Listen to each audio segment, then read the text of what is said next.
Tonight, Russian hackers blamed for new malicious attacks on Canada, the U.S., and the U.K.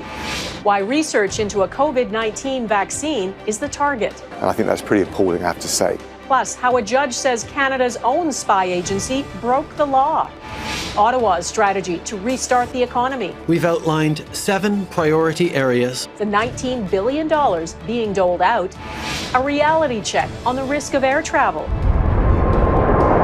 Why one infectious disease expert says what happens on the ground is more worrisome. And letters of love. It's like having Jim back with me. Messages she wrote to her husband, recovered decades later. Global National with Donna Friesen.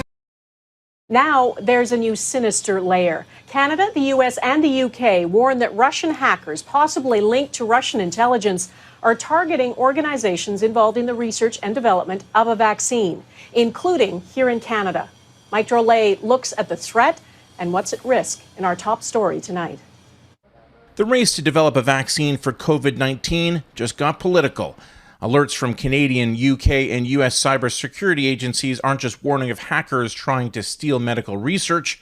They say the hackers almost certainly operate as part of Russian intelligence services. This is a global issue.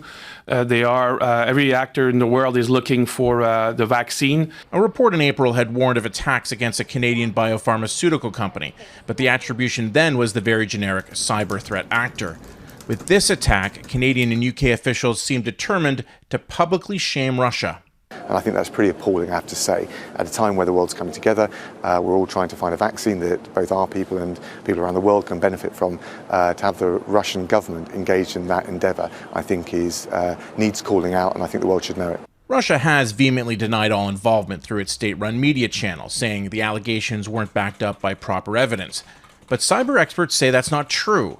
In this case, the Russian hacking group APT-29, or Cozy Bear, was identified through code it had used before, a sort of signature. It's the same group that was accused of trying to influence the 2016 US presidential election. With the current attack, it's unclear if any information had been stolen, and security officials didn't speak to motive. So they may have been trying to get intellectual property to either benefit their own research, to piggyback on Canadian and Western efforts. They may also have just simply wanted to disrupt vaccine development in Canada, knowing that this would have some kind of effect. Russia has been put on notice, and the hackers now know they're being watched. But if they're as good as they've proven themselves to be, they probably knew that before. Mike Drolet, Global News, Toronto. A scathing court decision was made public today about illegal tactics Canada's spy agency, CSIS, has admitted